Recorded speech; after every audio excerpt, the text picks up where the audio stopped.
ഇന്ന് എൻ്റെ സഹോദരങ്ങൾക്ക് പറഞ്ഞു തരാൻ പോകുന്നത് സിഹറേറ്റ് കഴിഞ്ഞാലുണ്ടാവുന്ന ഒരു കുടുംബത്തിന്, സിഹറേറ്റ് കഴിഞ്ഞാൽ അവരുടെ ഭവനത്തിന്, സിഹറേറ്റ് കഴിഞ്ഞാലുണ്ടാവുന്ന ചില ലക്ഷണങ്ങളെ കുറിച്ചിട്ടാണ് ഞാൻ നിങ്ങളോട് പറയുന്നത്. ഇതെന്ന് പറഞ്ഞാൽ നമ്മൾ പറയുകയാണെന്നുണ്ടെങ്കിൽ ഇപ്പോൾ ചില ആളുകളുടെയൊക്കെ അനുഭവമാണ് ഞാനീ പറയുന്നത്.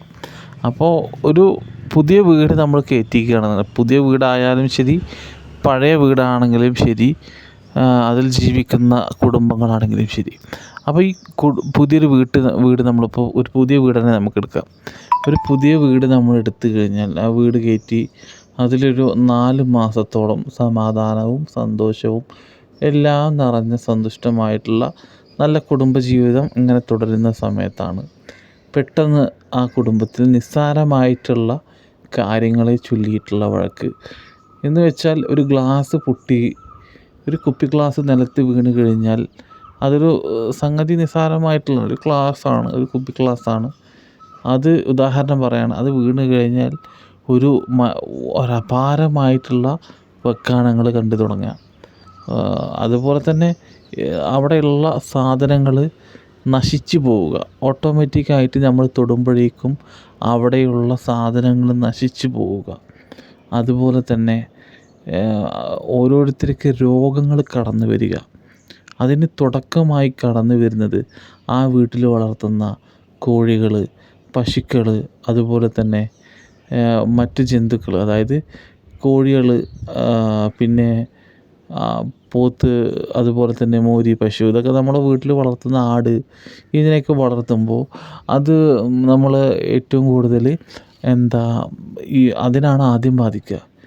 പിന്നീട് മനുഷ്യന്മാർക്കാണ്, നമ്മളെ പോലുള്ള പ്രായമായവർക്ക് അല്ലെങ്കിൽ കുട്ടികൾക്ക്, അതായത് ഇപ്പോൾ ഒരു കുടുംബത്തിൽ ഒരു കുടുംബം ജീവിച്ചു പോകണം, അവിടെ മൂത്ത കുട്ടികൾക്ക് അല്ലെങ്കിൽ ഇളയ കുട്ടിക്കൊക്കെയാണ് കൂടുതലായിട്ടും ബാധിക്കുക. അത് ബാധിക്കുക എന്ന് പറഞ്ഞാൽ മാനസിക രോഗമാവാം, അല്ലെങ്കിൽ പല ശാരീരിക ബുദ്ധിമുട്ടുകളാവാം, അല്ലെങ്കിൽ ഭയമാവാം, അല്ലെങ്കിൽ അവന് ഏത് കാര്യങ്ങളും ചെയ്യാൻ കഴിയാതെ ഒരു കുഴപ്പമില്ലാത്തൊരു വൈകല്യമുള്ള ഒരു കുട്ടിയല്ലായിരുന്നു അവൻ. പെട്ടെന്ന് അവനൊരു വൈകല്യമുള്ള കുട്ടിയായി മാറി. അത് ബുദ്ധിവൈകല്യം എന്ന് പറയില്ലേ.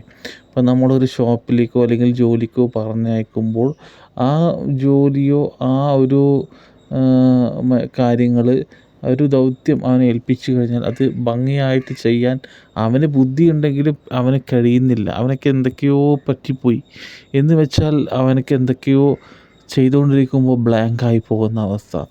അതുപോലെ തന്നെ വീട്ടിലെപ്പോഴും മാതാപിതാക്കൾ തമ്മിലുള്ള വഴക്കുകൾ.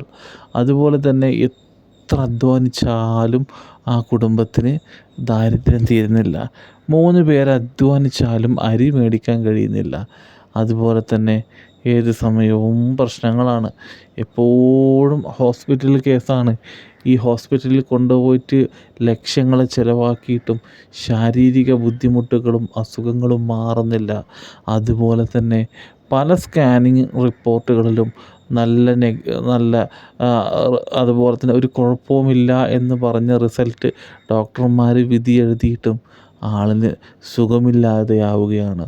അതുപോലെ തന്നെ എപ്പോഴും വീട്ടിൽ വഴക്കും, രാത്രി ഉറങ്ങാൻ പോലും കഴിയില്ല.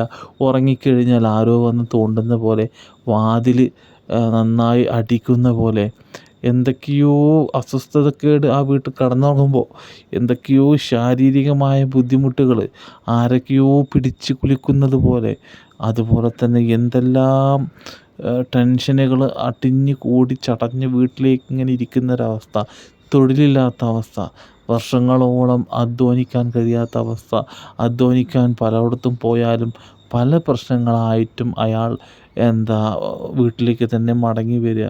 അതുപോലെ തന്നെ പിന്നെ സംഭവിക്കുന്നത് പരസ്പരം ആളുകൾക്ക്, സമൂഹത്തിലേക്ക്, അതുപോലെ തന്നെ കുടുംബക്കാർക്ക് അവനെ കണ്ണെടുത്താൽ കണ്ടുകൂടാ. അതുപോലെ തന്നെ സ്വന്തം മാതാപിതാക്കൾ മക്കളെ തള്ളിപ്പറയുക. പല രീതികളിൽ എന്ത് ചെയ്താലും അവിടെ നിർഗതിയില്ല.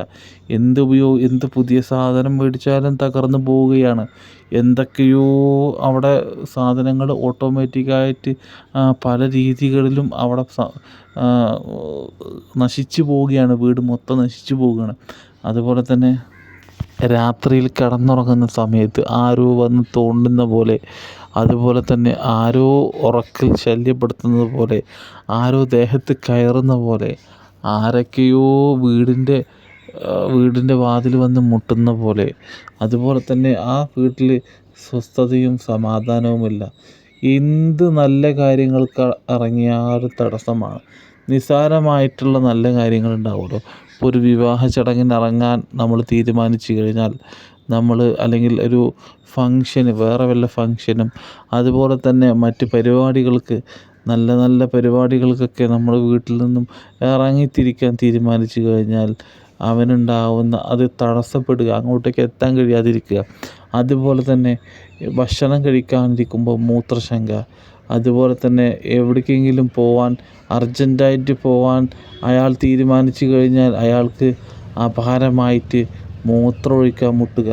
ഇതൊക്കെ വലിയ വലിയ പിശാചിൻ്റെ ശല്യമാണ്, സിഹറിൻ്റെ ശല്യമാണ്. എവിടെ പോയാലും ഒന്നും മാറുന്നില്ല. ഒരുപാട് ആലിമീങ്ങളെ ഉസ്താദുമാരെ പോയി കണ്ടിട്ട് മാറുന്നില്ല. അതുപോലെ തന്നെ പല ചികിത്സകളും നടത്തി ഒരു ഫലവും കാണുന്നില്ല. ഇനി എന്ത് ചെയ്യണമെന്നറിയാതെ പതറി നിൽക്കുന്ന ചില ആളുകൾക്കുണ്ടാവും ഇങ്ങനെയുള്ള അവസ്ഥ. ഇത് കേൾക്കുന്നവർക്കുണ്ടാവും ഇങ്ങനെയുള്ള അവസ്ഥ. നമ്മളിതിലൊക്കെ ചെയ്യേണ്ടത് എന്താണെന്ന് വെച്ചാൽ, അള്ളാഹുവിൻ്റെ ഔലിയാക്കളുടെ പേരിൽ കഠിനമായിട്ട് ഫാത്തിഹ ഓതുക. അള്ളാഹുവിൻ്റെ ഔലിയാക്കളുടെ പേരിൽ എപ്പോഴും ഫാത്തിഹ ഓതുക. ഒരുപാട് സിയാറത്ത് ചെയ്യുക. അതുപോലെ തന്നെ ബഹുമാനപ്പെട്ട മഹാനായ ഇബ്രാഹിം ബാദുഷാ റളിയല്ലാഹു അൻഹുവിൻ്റെ മഹാനവറുകളുടെ പേരിൽ എപ്പോഴും ഫാത്തിഹ ഓതുക. അള്ളാഹു മനസ്സിലാക്കാൻ തൗഫീഖ് നൽകി അനുഗ്രഹിക്കുമാറാവട്ടെ. ഇങ്ങനെയുള്ള സിഹർ ബാധയേറ്റ ആളുകൾ, ഒരുപാട് ആളുകൾ ഹൈന്ദവരായ ഇതര മതത്തിൽപ്പെട്ട ആളുകളുടെ ചികിത്സ തേടാറുണ്ട്. തീർത്തും തെറ്റാണ്. അള്ളാഹുവിൻ്റെ വിശുദ്ധമായ ഖുർആനും തിരുസുന്നത്തുകളും, അതുപോലെ തന്നെ അള്ളാഹുവിൻ്റെ മഹാന്മാരുടെ മക്കാമികളിലും, അതുപോലെ തന്നെ ഇസ്മിൻ്റെയൊക്കെ ഒരുപാട് ചികിത്സകളുണ്ട്. അതുകൊണ്ട് നമ്മളിതിനെ ബാത്തിലാക്കാൻ നോക്കുക. ഇനി നമുക്ക് ഏറ്റവും വലിയ വഴി എന്ന് പറഞ്ഞാൽ, അള്ളാഹുവിൻ്റെ മഹാന്മാരുടെ മക്കാമിൽ അറിഞ്ഞ് സിയാറത്ത് ചെയ്യുക. എവിടെയാണെങ്കിലും അതൊക്കെ അള്ളാഹുവിൻ്റെ മഹാന്മാർക്ക് മാറ്റാൻ സാധിക്കും. അള്ളാഹുവിൻ്റെ മഹാന്മാർക്ക് മാറ്റാൻ കഴിയാത്തൊരു പ്രശ്നവും ഒരു ശൈത്താനുമില്ല. അള്ളാഹു മനസ്സിലാക്കാൻ തൗഫീഖ് നൽകി അനുഗ്രഹിക്കുമാറാവട്ടെ. ഇപ്പോൾ എത്ര ബദരീങ്ങളുടെ പേരിലൊക്കെ നിരന്തരമായിട്ട് യാസീനും, നിരന്തരമായിട്ട് ആയത്തുൽ കുർസിയൊക്കെ നമ്മൾ നിരന്തരമായി ചെല്ലുകയാണെന്നുണ്ടെങ്കിൽ യാതൊരു പ്രശ്നങ്ങളും വരില്ല. ഇനി നിങ്ങൾക്ക് വളരെയേറെ ബുദ്ധിമുട്ടുകളാണ് ഈ സംഭവിക്കുന്നത് എങ്കിൽ നിങ്ങൾ ഏർവാടിക്ക് പോവുക. ഇബ്രാഹിം ബാദുഷാ റളിയല്ലാഹു അൻഹുവിൻ്റെ അടുക്കൽ മറ്റുള്ളവൻ തുനഞ്ഞു പോകാൻ വേണ്ടിയിട്ട് സിഹർ ചെയ്യുന്നവരുടെ മരിക്കുമ്പോൾ അവരൊക്കെ അവസ്ഥ ഭയങ്കര മോശമാവും. അവരനുഭവിച്ചാണ് ഈ മണ്ണിന്ന് പോവുള്ളൂ. ഏത് തരത്തിൽ ചെയ്താലും ശരി, അവർ ഈ മണ്ണിന്ന് വിട പറയുമ്പോൾ അവർക്ക് കിട്ടുന്ന ശിക്ഷ, അള്ളാഹു കൊടുക്കുന്ന സാമ്പിൾ കൊടുക്കുന്ന ശിക്ഷ അതിനെ കടിഞ്ഞാവും. അള്ളാഹു വെറുക്കപ്പെട്ടൊരു സംഗതിയാണ് സിഹിർ എന്ന് പറയുന്നത്. വൻപാവങ്ങളിൽപ്പെട്ടതാണ്. ഒരാൾ തുലഞ്ഞു പോകുന്നത് കാണാൻ എന്താ അത്ര രസമെന്ന് അവർക്ക് തന്നെ അറിയുള്ളൂ. അള്ളാഹു അവർക്ക് നല്ല ബോധം നൽകി അനുഗ്രഹിക്കുമാറാവട്ടെ.